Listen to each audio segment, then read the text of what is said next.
যদি কোনো ছেলে মেয়ে নিজের মা বাবাকে ভরণ পোষণ দিচ্ছে না, তাহলে সেই বৃদ্ধ মা বাবা আইনের আশ্রয় নিয়ে ছেলে মেয়েদের কাছ থেকে ভরণ পোষণ নেওয়ার কোনো প্রভিজন আছে কিনা সেটা আপনাদেরকে বলার জন্য এই ভিডিওটি বানিয়েছি। প্রিয় বন্ধুরা,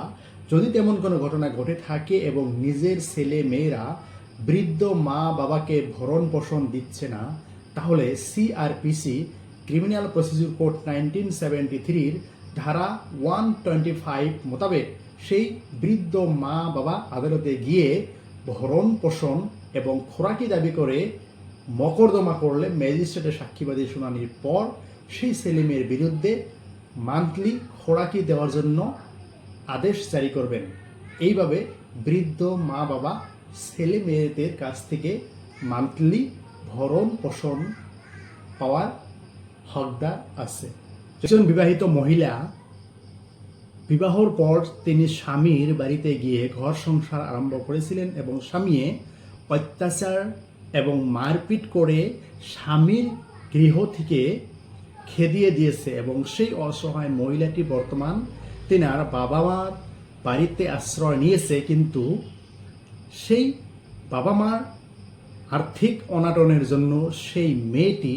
সুন্দরভাবে বা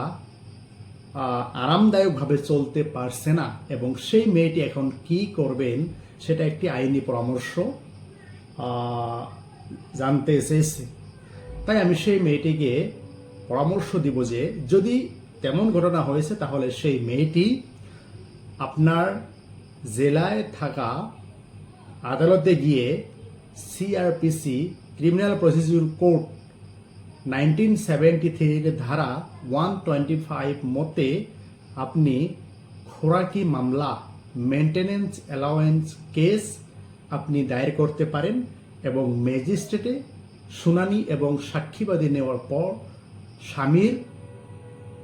বিরুদ্ধে একটি হুকুম জারি করবেন এবং মান্থলি মেনটেনেন্স দেওয়ার জন্য স্বামীকে অর্ডার করবেন। এইভাবে মেয়েটি আর্থিক সংকট থেকে রক্ষা পেতে পারেন এবং হাজব্যান্ডের কাছ থেকে খোরাকি আদায় করতে পারবেন মাসে মাসে।